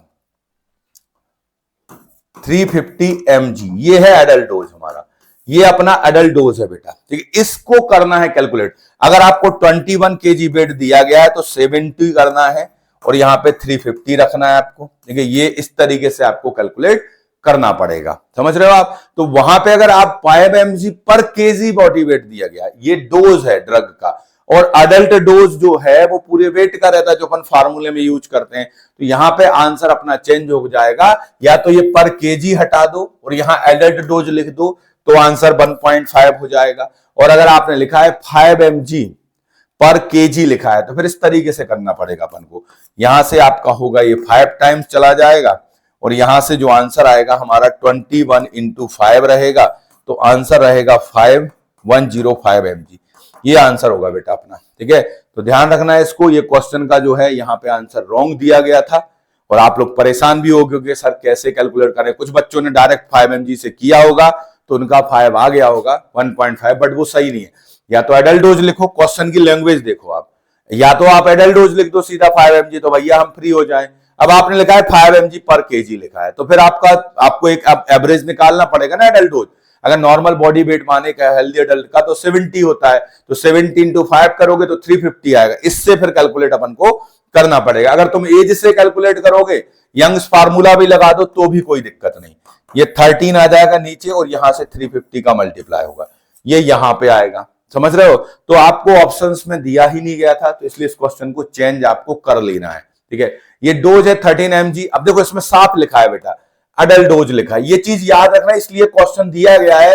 कई बार डोज पर केजी में दिया जाए ना भाई, तो अडल्ट डोज निकाल लेना। कई बार उल्टा भी होता है बेटा, आपको दे देगा वो चाइल्ड डोज और आपसे पूछेगा एडल्ट डोज, ऐसा भी क्वेश्चन आ सकता है भाई। जैसे अपन पढ़ते यंग फार्मूला, मान लो उन्होंने कहा चाइल्ड डोज 100 mg है, ठीक है, बच्चे की उम्र उन्होंने दे दी कि भैया 12 है, 12 into 13 है, आपसे एक्स पूछ लिया उन्होंने कि ये बताइए एडल्ट डोज कितना है, तो वो भी पूछ सकता है, कोई बहुत दिक्कत वाली बात तो नहीं है। तो इस क्वेश्चन के लिए भी तैयार रहना है अपन को। ठीक है, आगे बात करते हैं, यहाँ पे 30 mg एडल्ट डोज दिया गया, कोई दिक्कत नहीं भाई साहब, ये दे दिया 30 mg दिया है। ठीक है, और यहां पर पूछा 7 year old चाइल्ड है, उसका वेट जब दे दें तो वेट के अकॉर्डिंग चलेंगे अपन। सबसे पहले अगर वेट रहता है तो फिर वेट को ही फॉलो करना होता है। तो ये पॉइंट्स में दिया गया है, तो सीधा अपन फार्मूला लगाएंगे, 48 डिवाइडेड बाय 150 इंटू आपका यहां पे रहेगा कितना दिया है 300, यहां से इसको कैंसिल कर दो, 2 हो जाएगा, सीधा सीधा 96 हमारा आंसर आएगा। अब बच्चे का एक और डाउट रहता है, सर जब वेट और एज दिया है हम कौन सा फार्मूला करें? तो मैंने आपको जब पहले ही क्वेश्चन डिस्कस किया था तब बताया था ना कि मेन फैक्टर जो होता है वेट होता है। जब वेट आ जाए ना सामने तो उम्र को भूल जाना है। कई बच्चे क्या होते हैं, अच्छे हेल्दी होते हैं, उनका वेट ज्यादा होता है, उम्र उनकी कम होती है। ठीक है, तो ध्यान रखना अच्छे से। अब आता है next question, how much quantity of 80% alcohol required to make 1 litre of 50% alcohol. जब ये बच्चा इस क्वेश्चन को देखता है ना तो वो एलिगेशन लगाता है और परेशान होता है। मैं इसको बिल्कुल सिंपल तरीके से बताऊंगा, आप कहोगे सर ये तो बहुत ही सरल क्वेश्चन है, हम देख के बता देंगे। देखिए आपको ये बताइए हाउ मच क्वांटिटी, इसकी क्वांटिटी वो पूछ रहा है कि एक्स कितना लगेगा आपका। ठीक है, 80%, ये एक्स कितना लगेगा हमारा 80% बनाने के लिए। अगर इस 80% से हम बनाना चाहते हैं 1 लीटर 50%, क्या बनाना चाहते हैं 1 लीटर 50% आप बनाना चाहते हो, ये वो पूछ रहा है कि एक्स वाले सॉल्यूशन का कितना लगेगा एमएल। तो आपको सबसे पहले ये बात ध्यान रखो कि आपका जो अगर एक्स है, ठीक है, 1 लीटर बना रहे हो तो आपको कितना लगेगा, तो आप 100 ml के लिए निकालो। देखिए 100 ml अगर देखें हम, 100 ml में ये हमारा कितना है 20 है, 20 ml है, ये ए वाला है, ये हो गया। अब बी वाले को देखो आप, अब अगर आप देखें जो बी वाला है उसमें आपका 100 ml जो है, ये अगर देखें इसके 100 ml में कितना है भाई अपना, इसके 100 ml में हमारा 50% लिखा है, ये 50 ml चाहिए हमारे लिए। ये हमको दोनों कंडीशंस दी गई, इसका वो हमसे वॉल्यूम पूछ रहा है कि ये कितना लगेगा। तो अपन एक काम करते हैं, पहले इसको 1 लीटर ना बनाते, अपन 100 बना लेते हैं। 100 ml बनाने में कितना लगेगा, 100 ml बनाने में कितना लगेगा, देखिए इसका x हमको निकालना है, इसका कितना लेना है भाई हमको 20% है ये कितना लगेगा, और ये हमने ले लिया 100 ml। 100 ml बनाना है अपन को 50%, ये ऐसा अपन ने लिख लिया। इसको सॉल्व कर दीजिए आप, यहां से सीधा निकालिए आप, x into 20 कर दीजिए और यहां पे 100 into कितना कर दीजिए आप भाई 50 कर दीजिए। तो यहां से सॉल्व करोगे तो x इज इक्वल टू आएगा आपका 5000 डिवाइडेड बाय कितना आ गया 20 आ गया।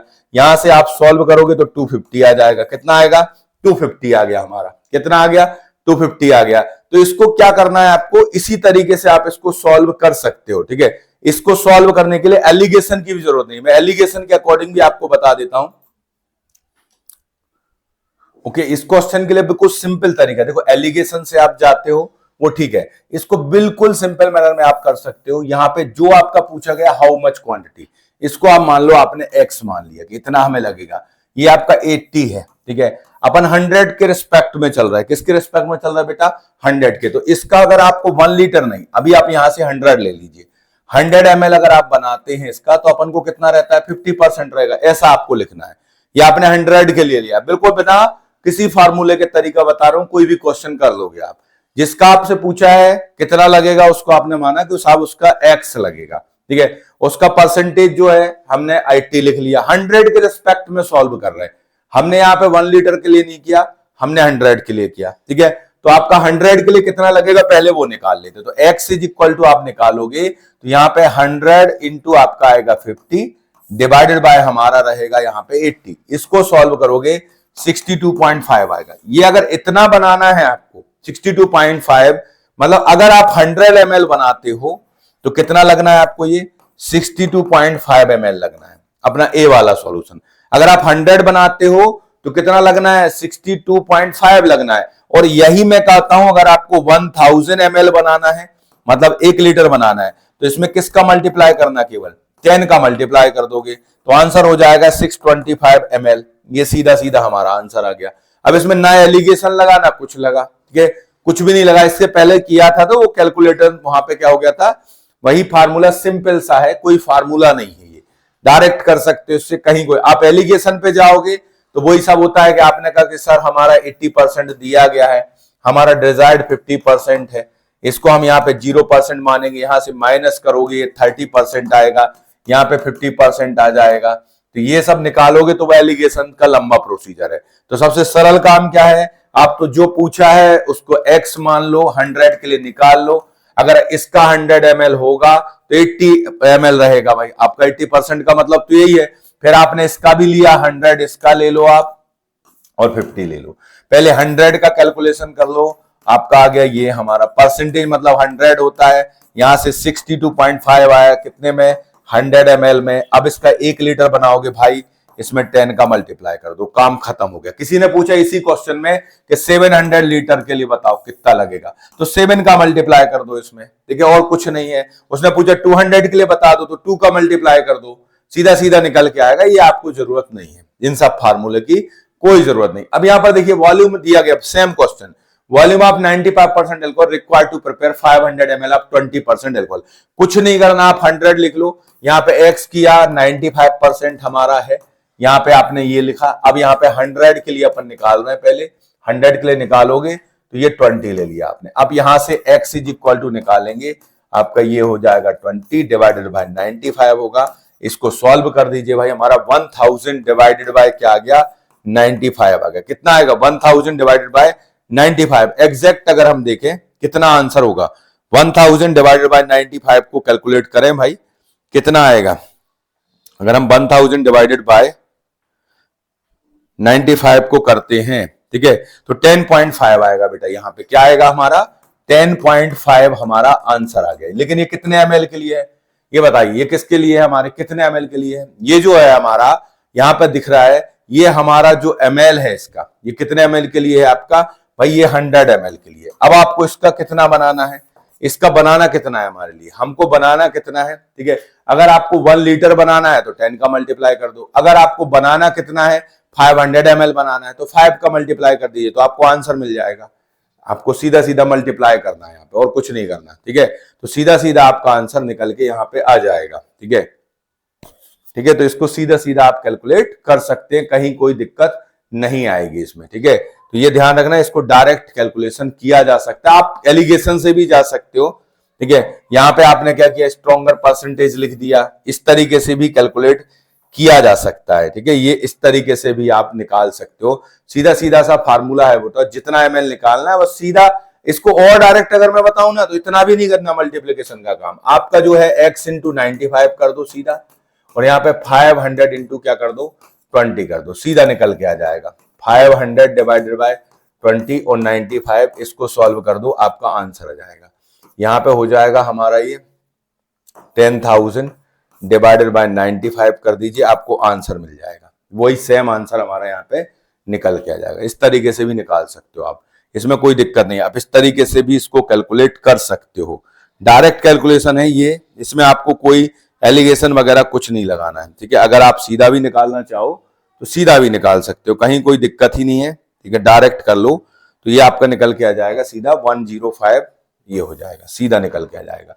इसके पहले के क्वेश्चन में भी यही कर सकते थे आप, जरूरत भी नहीं। अगर आपको मल्टीप्लाई करने में भी दिक्कत है तो भी कोई समस्या नहीं। यहाँ पे आपने लिखा x इंटू 80 और इसका 1000 है तो आपको 1000 लिख देना है, क्योंकि 1 लीटर मतलब 1000 है, परसेंटेज चलता है यहाँ पे, और ये 50 कर दिया। इसको सॉल्व कर लीजिए आप, 1000 डिवाइडेड बाय 50 हो गया, वहां से 80 कर दो, हमारा 625 ml अपना सीधा आंसर आ जाएगा। ये सीधा तरीका है कैलकुलेट करने का। डायरेक्ट अगर आप चाहते हो तो इस तरीके से कर सकते हो, ठीक है। और बाकी चाहो तो फार्मूले लगाओगे, परेशान रहोगे, फार्मूले वैसे ही भूल जाते हैं। Calculating the child dealing formula, dealing formula है, मैंने बोला 20 से डिवाइड कर दीजिए, काम खत्म हो जाएगा। कहीं लिखा है? ये लिखा है, सीधा सीधा सी ऑप्शन है जो है हमारा आंसर सही हो जाएगा, ठीक है। ये यंग्स फार्मूला सबको पता है, ये आपका AC रहता है, AC + 12 होता है। डिलिंग में 20, काउलिंग में पता मैंने कैसे याद किया, ये 1 दिखता है मेरे को जब, तो मैं 1 की याद आ जाती है, तो इसमें एज रहता है +1 और नीचे 24 हो जाता है। फ्राइड्स फार्मूला में कोई दिक्कत नहीं है, अपना 150 वाला कॉन्सेप्ट चलता है। बास्टिडो में पता कैसे याद करूं, बास्टिडो में 3 दिख जाता मेरे को, तो ये B में 3 छुपा है ना, तो एज +3 डिवाइडेड बाय 30 कर दो आप। यहां कोई ट्रिक की जरूरत नहीं। अगर आपसे काउलिंग पूछा तो उसमें AL दिख गया ना, 1 दिख गया, तो ये एज +1 करके आपने डिवाइड कर दिया। यहां पे आपको ये B दिख गया तो 3 करके डिवाइड कर दिया। इस तरीके से इनको याद रखना, तरीका मैंने बताइए। यंग दिल का क्या है, अपना बेस्ट फ्रेंड है, तो याद रहेगा आपको ये। अब बात करते हैं 150 mg of adult dose when what will be the 13 year old. अब 13 ईयर है बेटा हमारा, कौन सा फार्मूला लगाओगे आप? देखिए अलग अलग फार्मूले इसमें लगा सकते हो। उसमें हम देखेंगे, हम सीधा क्या लगाएंगे, अपना काउलिंग वाला लगा देंगे, तो हमारा आंसर आ जाएगा 14 डिवाइडेड बाय 24 150। काउलिंग से सॉल्व हो जाएगा। सबसे बड़ा बच्चे का डाउट यही रहता, हमेशा पूछता सर कौन सा फार्मूला हम लगाएं। बेटा आपको फार्मूला लगाने का अधिकार देता है ऑप्शन, ऑप्शन से पता चलेगा। या तो वो लिख के देंगे कि इससे सॉल्व करिए आप, तो वो हमारी किस्मत अच्छी है, आपको लिख के ही मिलेगा कि इससे सॉल्व करना है। अब आता है which of the following best describe incompatibilities in the prescription. हमारे प्रिस्क्रिप्शन की लड़ाई है ये, इनके इंग्रेडिएंट्स की जो लड़ाई होती है उसको इनकम्पेटिबिलिटी बोलते हैं। जो इंग्रेडिएंट्स होते हैं उनकी जो फाइटिंग होती है उसको इनकम्पेटिबिलिटी कहा जाता है, ठीक है। तो इसमें बताना है आपको इनकम्पेटिबिलिटी को डिस्क्राइब करना है। Using the expired drugs in the prescription, ये तो हो ही नहीं सकता बेटा। किसी भी ड्रग का मैक्सिमम एक्सपायरी डेट जो होता है 5 इयर्स होता है, उससे ज्यादा नहीं। Prescribing drug that are too expensive, ये महंगाई और सस्ताई का कोई मतलब ही नहीं है।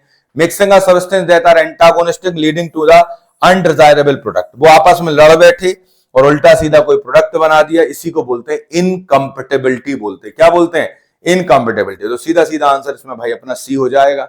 यही बता रहा है लड़ाई झगड़ा, ठीक है। Which type of method used to correct the physical incompatibility in a prescription? Physical incompatibility का मतलब होता है हमारी physical properties चेंज हो जाती है। Increasing the drug dose, ठीक है, कि changing the route of administration, इससे क्या मतलब? कोई मतलब नहीं है भैया इन चीजों से। Altering of the solvent, preservative तो ठीक है उसको मारता है माइक्रोजिम को, आपका मेन है कि आप सॉल्वेंट को चेंज करो, उससे आपकी फिजिकल इनकम्पेटिबिलिटी बदल सकती है। जैसे मान लो कोई सॉल्वेंट में कोई ड्रग प्रेसिपिटेट हो जाता है तो सॉल्वेंट बदलो भाई, ठीक है। डोज से क्या होगा? कुछ नहीं होगा। तो यहां पे सीधा सीधा आंसर सी हो जाएगा। नेक्स्ट क्वेश्चन है what does immiscibility means in a pharmaceutical preparation. अब बताओ, ये भी कोई पूछ रहा है कि भैया अपना दूध और ऑयल, मिल्क और ऑयल को मिलाते हो तो मिलते नहीं है, वो सब्सटेंस इवोपोरेट हो जाएगा। भाई हमें क्या करना उससे? Substance that form a uniform mixture. Uniform कहां से बन रहा है बेटा? वो तो नॉन यूनिफॉर्म है। Substance that can not be measured accurately, substance that form a non homogeneous. भाई आपका हेट्रोजिनस सिस्टम जो होता है अपने इमल्सन के जैसे कहानियां हो गई है। इमल्सन को स्टेबल करने के लिए कौन आता है बेटा? तीसरी शक्ति आती है ना, इमल्सिफाइंग एजेंट। ये तीसरी शक्ति नहीं है ना, तो अलग अलग हो गए ये लोग। सीधा सीधा answer what is the prescription in the contest of a chemical reaction. भाई ये प्रेसिपिटेशन जो है ये क्या है भाई? हमारा केमिकल रिएक्शन तो नहीं है। क्या है? Formation of the gas in a liquid, ये तो होगा नहीं, ठीक है।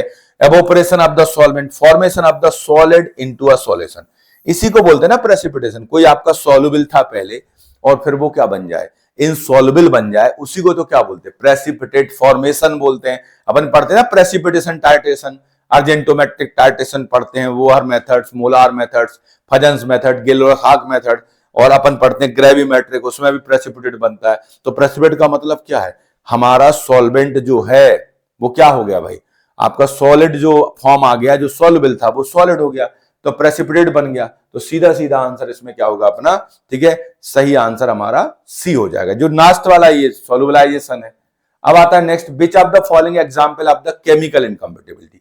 देखो केमिकल इनकम्पेटिबिलिटी मतलब भाई केमिकल रिएक्शन होगा। अब केमिकल रिएक्शन कहां हो सकता है? देखो एसिड बेस लड़ बैठे तो क्या हो गया? न्यूट्रलाइजेशन, केमिकल रिएक्शन है, ठीक है। डिकम्पोजिशन हो गया भाई, और उसका कुछ ऑक्सीडेशन फॉक्सीडेशन हो गया, ठीक है। ऑक्सीडेशन हो गया, रिडक्शन हो गया, तो ये सब केमिकल टाइप में आते हैं केमिकल रिएक्शन से, तो इसका आंसर क्या होगा, ऑल आंसर हमारा एकदम करेक्ट होगा। सबसे ज्यादा रिस्क किसका होता है बेटा, अगर कोई प्रोडक्ट सनलाइट में जाता है तो वहां पे फोटो ऑक्सीडेशन के चांसेस बहुत ज्यादा होते हैं। तो याद रखना, फोटो ऑक्सीडेशन से रोकने के लिए अंबर कलर का ग्लास यूज करते हैं।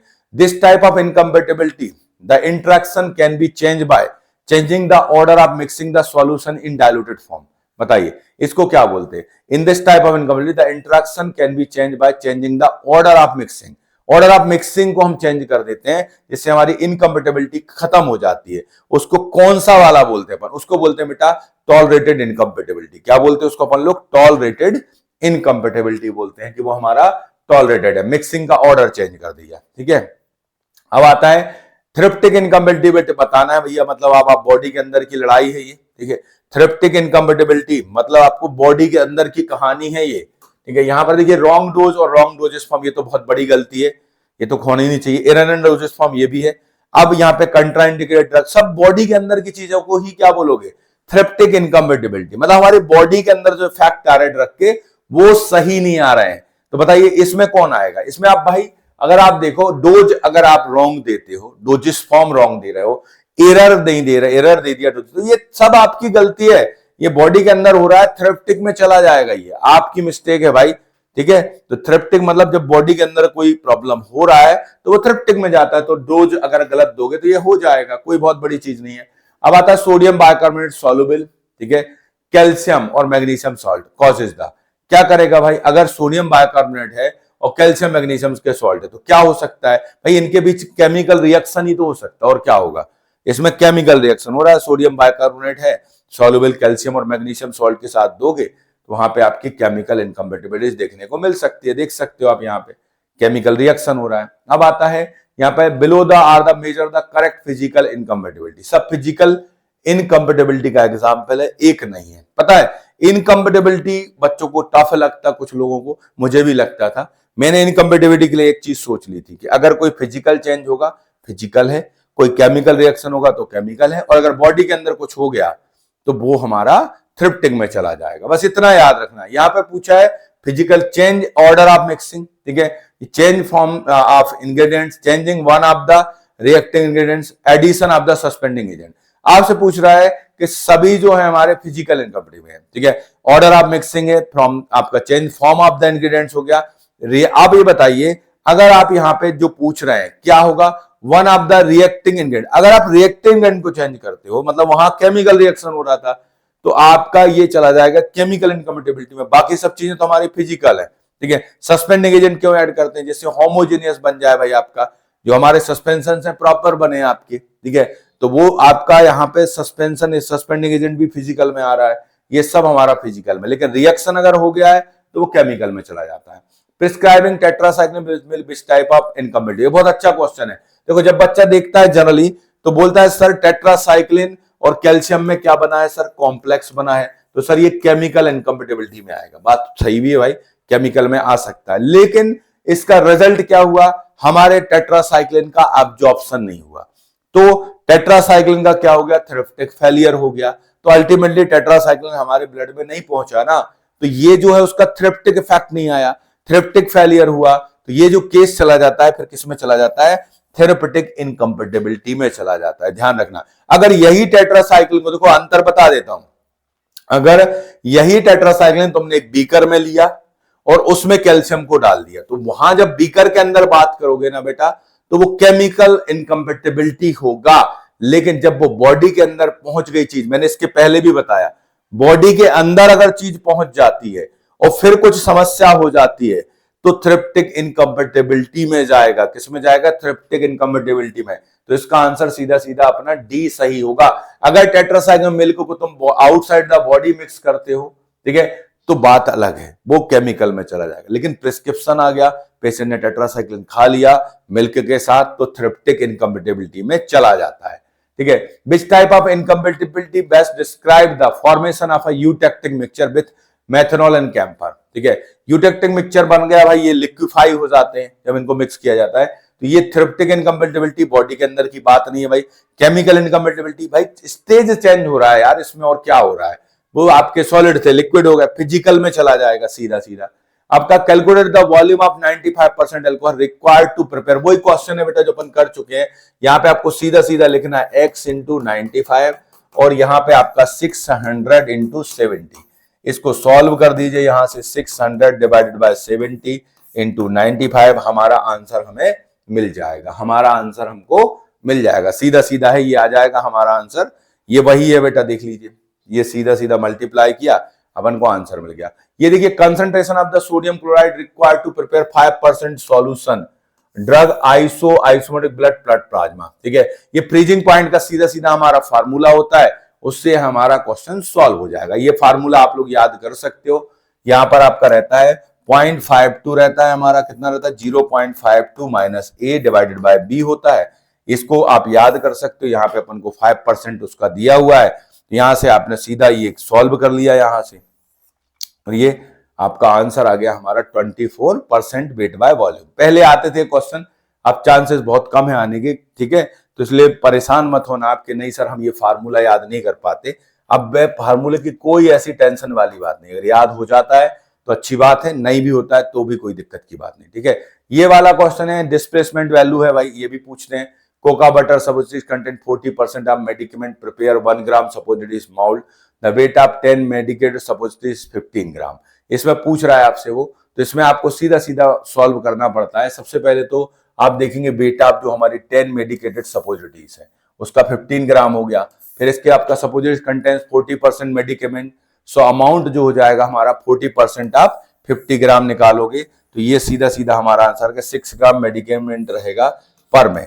तो यहाँ पे 6 ग्राम मेडिकेमेंट अमाउंट आप बेस है, ठीक है। टोटल बेटा आप सपोजिटरीज आपको अगर निकालना है तो 15 माइनस 6 करोगे तो 9 ग्राम आ जाएगा आपका बेस, ठीक है। अब डिस्प्लेसमेंट वैल्यू निकालोगे तो ये डी आपने रख दिया 6 और 10 माइनस 9 कर दिया, तो हमारा आंसर कितना आ जाएगा 6, हमारा आंसर करेक्ट हो जाएगा। तो ये डिस्प्लेसमेंट वैल्यू को आप कैलकुलेट कर सकते हैं इस तरीके से। ये वाला है, ये तो भाई आपका है चाइल्ड का 50 ईयर्स बाय डिलिंग फार्मूला, सीधा सीधा लिखा हुआ है इन्होंने। एडल्ट डोज है उन्होंने कहा है 1 ग्राम है। अब इसमें एक चीज याद रखना है, यहाँ पे गलती क्या कर सकते हो, mg में अपन को आंसर दिया है तो अपन उसको डिलिंग फार्मूला है भाई, तो सीधा सीधा आप यहाँ पे लिख दो। एज कितना दिया उन्होंने 5 दिया, यहाँ 20 दिया है, यहाँ पे आपको 1000 करना पड़ेगा।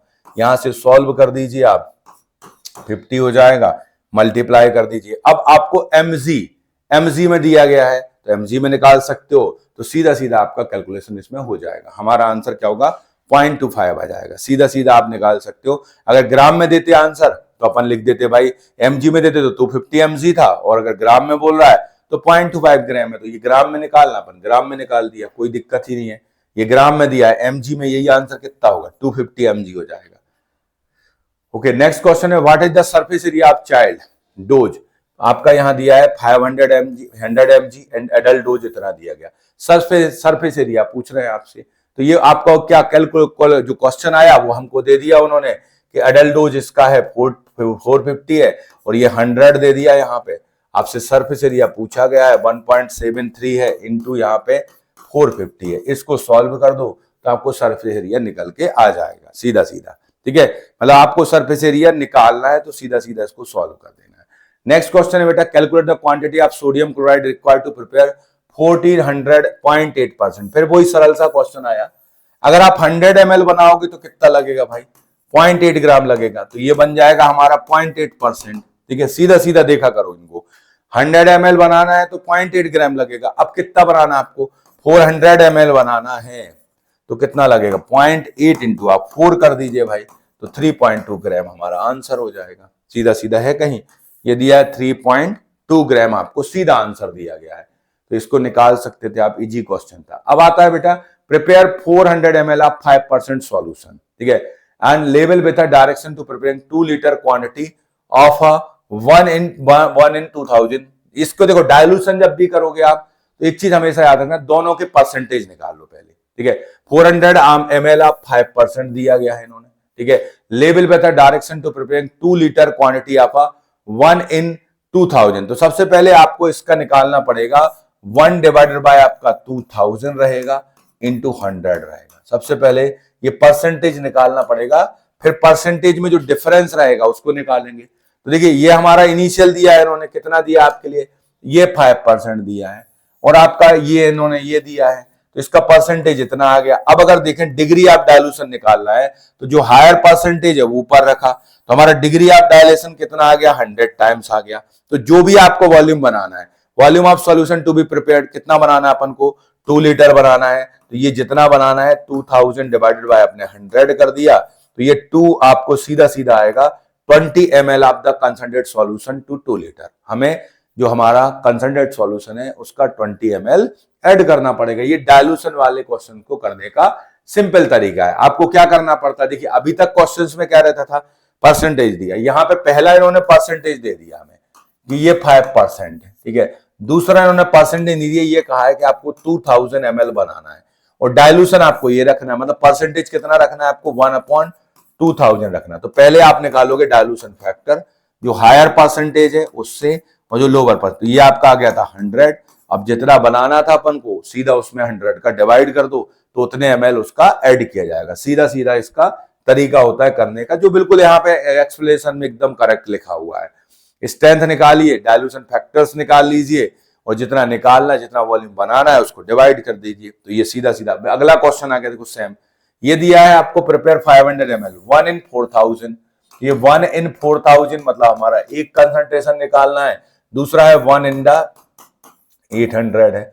दोनों को निकालिए, डायलूशन फैक्टर निकालिए और 500 करना है तो 500 को डिवाइड कर देना है उससे अपन को। तो ये निकला हमारा 500 ml है, 5 टाइम्स आया तो आपने 500 को 5 से डिवाइड कर दिया तो आंसर आ गया 100 ml। सीधा सीधा पहले दोनों का क्या निकालो, परसेंटेज निकालो। डायलूशन फैक्टर हायर कंसंट्रेशन को ऊपर रखो, लोअर को नीचे रख दो, ये निकल के आ गया। फिर आपने क्या किया, जितना आपको बनाना था, जो आपको डिजिट दिया गया था, उसको अपने डायलूशन फैक्टर से डिवाइड कर दिया आपने, तो सीधा सीधा हमारा यहाँ कैलकुलेशन हो जाता है।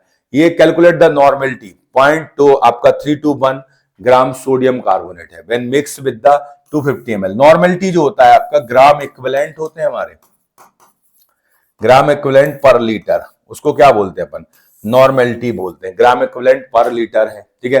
अब पर लीटर है, अगर लाइन दिया आप ml में रखोगे तो यहाँ पे 1000 का मल्टीप्लाई करना पड़ेगा।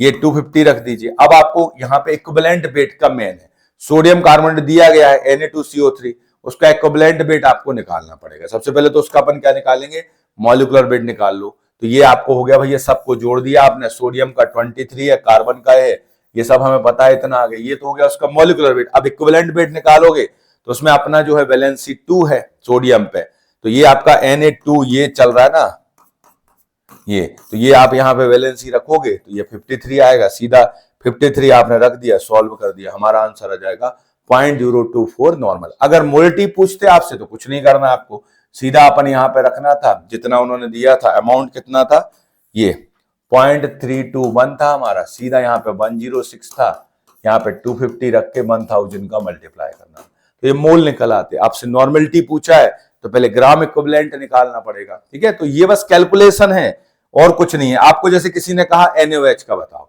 NaOH अगर है हमारा तो सोडियम का 23 है, ऑक्सीजन का 16 है, हाइड्रोजन का कितना होता है 1 होता है, तो ये 40 हो जाएगा। अब NaOH का अगर निकालेगा कोई बोलेगा तो भाई हमने कहा जैसे हमने 40 ग्राम NaOH लिया है तो ये 40 से डिवाइड कर दिया, तो यहां से आपने 1 लीटर में ही डिसॉल्व किया मान लो, तो आपको भाई सीधा सीधा निकल के आ जाएगा 1 नॉर्मल बोल दो या मोलर बोल दो, कोई फर्क नहीं पड़ना, क्योंकि इसमें इक्विवेलेंट वेट और हमारा जो मॉलिक्यूलर वेट है वो बराबर चल रहा है, कोई फर्क ही नहीं पड़ेगा इसमें, समझ रहे हो आप। H2SO4 का पूछेगा तो बदल जाएगा।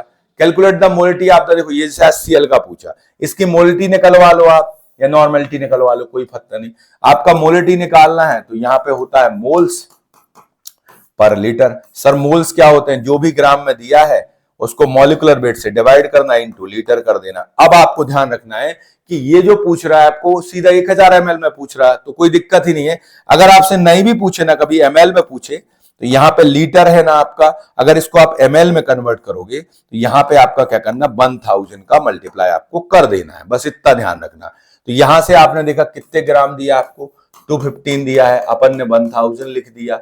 यहाँ पे आपको कितना होगा इसका मॉलिक्यूलर वेट निकाल सकते हो आप। हाइड्रोजन का 1 है, क्लोरीन का 30.5 होता है, तो यहाँ से 36.5 ये हो जाएगा हमारा, इंटू 1000 हो जाएगा, 1000 से 1000 कैंसिल हो जाएंगे, 215 डिवाइडेड बाय 36.5 आएगा। इसको सॉल्व कर लीजिए। आप बोलोगे सर हम नहीं कर पाएंगे, हमें पेन पेपर नहीं मिलता। आप बिल्कुल परेशान मत हो, आप एक काम करो, इसको 36 क्या हम तो कहते 40 मान के सॉल्व कर दो, ठीक है। आप अप्रोक्स चले जाओ, ये 40 करके कर दो। आप 40 करोगे 5 के समथिंग रहेगा, ठीक है, 5 के समथिंग जाएगा। अब इसमें थोड़ा सा ये है कि यहाँ 5 भी दिया और 6 भी दिया है, तो आपको एक्यूरेट यहाँ 36 से डिवाइड कर दो।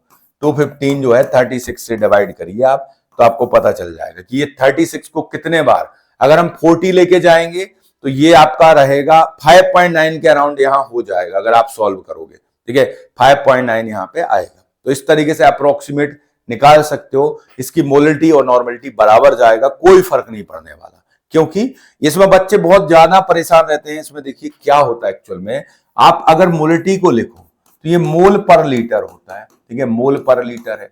अगर आप नॉर्मलिटी को लिखते हो तो ग्राम इक्विवेलेंट पर लीटर होता है। अब अंतर क्या है, किसी ने पूछा सर मोल क्या होता है, तो मैंने कहा मोल जो ग्राम में वेट दिया और जो आपका मॉलिक्यूलर वेट दिया वो मोल है।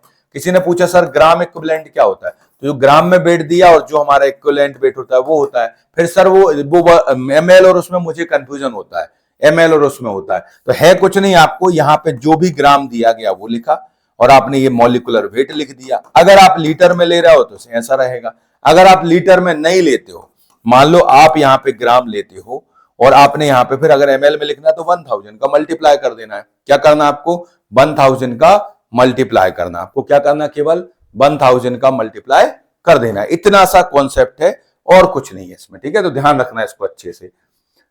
नेक्स्ट क्वेश्चन है calculate the quantity of the sodium chloride prepare 400 ml 0.9%। फिर वही है भाई, अगर आप 100 ml बनाते हो तो 0.9 ग्राम लगेगा, क्योंकि 0.9% है, आइसोटोनिक चल रहा है, आपको 400 बनाना है, तो इसी 0.9 में कितने का मल्टीप्लाई कर दोगे, 4 का कर दोगे, 9 4 जा कितना होता है 36 ग्राम हमारा आंसर हो जाएगा। एकदम इजी, यही क्वेश्चन आपको आएंगे बिना पेन पेपर के, ये सॉल्व होते हैं, ये भी मैं बता देता हूं, अच्छे से याद रखना। नेक्स्ट क्वेश्चन है calculate the molality of a solution prepared from 29 point gram toluene है हमारा, dissolve in the 832 gram of the benzene, उसका फार्मूला दिया है और आपको मोलिलिटी को कैलकुलेट करना है। मोलिलिटी नहीं है, मोलिलिटी करना है। मोलिलिटी आप समझते हो, यहां पे आपको आपका वेट चलता है, तो अब वेट दे दिया उन्होंने बेटा, अब मोलिलिटी भी लिखा हुआ है, तो मोलिलिटी का मतलब क्या होता है, मोल्स रहेंगे हमारे, मोल्स मतलब वही है बेटा, ग्राम पर क्या रहेगा, मॉलिक्यूलर वेट रहेगा, ये दिया ही हुआ है।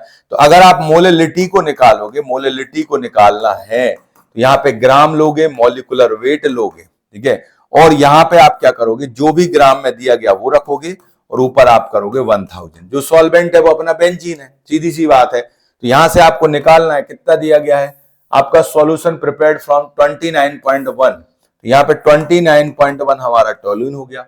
इसका मॉलिक्यूलर वेट कैसे निकालोगे, ये दिया है ना आपको, ये 12 × 7 करना है आपको, तो ये 84 आएगा और इसमें 8 ऐड कर दो तो हमारा हो जाएगा 92, तो ये निकल के आ गया। अब आपको कितना दिया है इन्होंने, 1000 है और ये इसको दिया है कितना है 832, इसको सॉल्व कर दीजिए आपका आंसर निकल आएगा, ठीक है। तो सीधा सीधा है, उन्होंने ml की जगह क्या कर दिया, आपको वेट दे दिया और कुछ नहीं है, ये आपने सीधा सीधा निकाल लिया, वेट दे दिया आपने, कैलकुलेट कर दिया, तो हमारा आंसर हो जाएगा 1 tea cup full is equal to, बताइए एक टी कप फुल किसके बराबर होता है, सबको पता है 120 ml के बराबर होता है, सीधा सीधा याद रखना। एक ड्रॉप जो है अच्छे से याद रखो बेटा, एक बूंद जो होती है 0.06 ml होती है, ठीक है, और एक बूंद 1 ml में कितने ड्रॉप होते हैं, अराउंड 20 ड्रॉप हम बोल सकते हैं। टी स्पून फुल जो होता है हमारा याद रखना 4 का है, डेजर्ट जो होता है हमारा 8 का हो जाता है, टेबल अगर पूछा आपसे तो 15 हो जाता है, टेबल स्पून फुल 30 है, आपसे टी कप फुल पूछा है तो एक चाय का कप हमारा कितना होता है, एक चाय का कप होता है 120 ml, एक चाय का कप जो होता है कितना होता है 120, ठीक है, और जो हमारा टंबल फुल होता है, जो जूस का ग्लास होता है 240 होता है, ध्यान रखना है। और टेबल स्पून फुल हम जानते हैं, हमारी जो डाइनिंग टेबल पे रहती है तो वो आपकी 15 ml की है, जो हमारी डेजर्ट होती है नमक की चम्मच 8 ml की है, और जो हमारी टी स्पून फुल होती है चाय पत्ती जिससे अपन लेते हैं वो 4 ml है, ठीक है, डेजर्ट हमारा 8 ml है, डाइनिंग टेबल वाला टेबल स्पून फुल जो होता है वो याद रखना है भाई आपका 15 है। फिर हमारा आता है चाय का गिलास, चाय का गिलास 120 है। अगर आपसे पूछता है कि जूस का ग्लास टम्बर फुल तो 240 हो जाता है, ठीक है। वाइन ग्लास जो होता है हमारा कितना होता है, 60 होता है। फ्लोडॉन्स की कहानी याद रखना 28 ml है, सीधा सीधा। अगर आपसे पूछता है कि यहां से आपका इसमें कितना होगा, टी के फुल में कितने फ्लोडॉन्स होंगे, 30 से डिवाइड कर दो 4 आ जाएंगे, ठीक है। 30 ml इज इक्वल टू 1 फ्लोडॉन्स होता है, ये अपने दिमाग में सेट करके रखो बस, ठीक है। और जो हमारा 1 ड्रॉप होता है वो 1 मिनिम होता है, 1 ड्रॉप 1 मिनिम होता है, ठीक है। तो इसको याद कर लेना अच्छे से, यहां से क्वेश्चन कई बार एग्जाम में आते रहते हैं और हम मानते रहते हैं कि हम पे बन जाता है, लेकिन हम उसमें कंफ्यूज होते रहते हैं। तो यहां से याद रखना है, देखो ज्यादातर जो डिस्पेंसिंग में कैलकुलेशन आपको आएंगे बहुत सरल आते हैं, परसेंटेज वाले आते हैं बेटा। उसके लिए आप ये नहीं सोचोगे कि सर हम पढ़ के जाएंगे तब हम सॉल्व करेंगे, आपको बिल्कुल सिंपल सा कॉन्सेप्ट लेके चलना। जैसे कि एग्जांपल अभी आपने देखा, ये अगर मैंने लिखा है 0.98% NaCl, इसका मतलब क्या है ये अपन को पता होना चाहिए। इसका मतलब है कि हमारा 0.9 ग्राम जो है ये 100 ml में ऐड किया गया है। अब किसी ने पूछा इसी क्वेश्चन में कि अगर इसी का सॉल्यूशन आपको 0.9% ही बनाना है, लेकिन कितना बनाना है, 600 ml बनाना है, तो आप लोगों ने क्या कहा कि सर जब 100 ml में इतना है तो 100 और 600 में कितने का अंतर जा रहा है, 6 टाइम्स का जा रहा है। तो आपने सीधा 0.9 इंटू 6 कर दिया और हमारा आंसर आ गया भाई 5 ग्राम को हम ऐड करेंगे, समझ गए। अब यहां पे दूसरी चीज को ध्यान से देखना, अब जब उन्होंने कहा कि 0.9% है आपका 100 ml है, ये हो गया।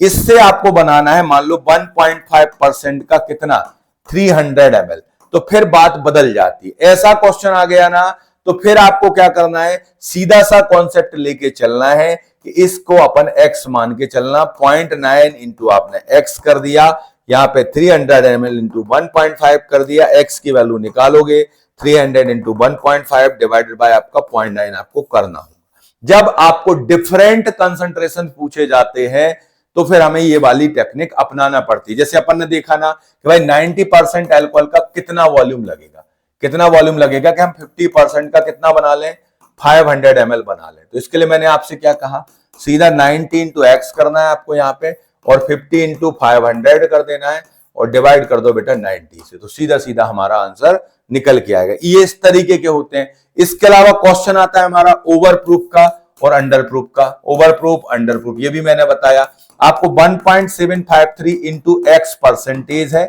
और यहां पे अगर ओवर प्रूफ आता है तो प्लस करना है 100 में, अगर अंडर प्रूफ आता है तो 100 से माइनस करना। बस इससे आप दोनों तरीके के क्वेश्चंस कर सकते हो। उसके अलावा हमारा जो बचता है एक डाइल्यूशन वाला देखा कि भाई अगर आपको दो कंसंट्रेशन दिए गए रेशो के फॉर्म में दिए गए तो पहले हायर कंसंट्रेशन लिखना है अपन को, लोअर कंसंट्रेशन लिखना है, फिर जितने एमएल अपन को बनाना है, मान लो 100 ml बनाना, तो जितना भी इसका आंसर आया मान लो 2 आया तो 2 से डिवाइड कर दोगे तो हायर कंसंट्रेशन वाले का 50 ml सॉल्यूशन लगेगा। एक ये वाला क्वेश्चन आपको पूछा जाता है।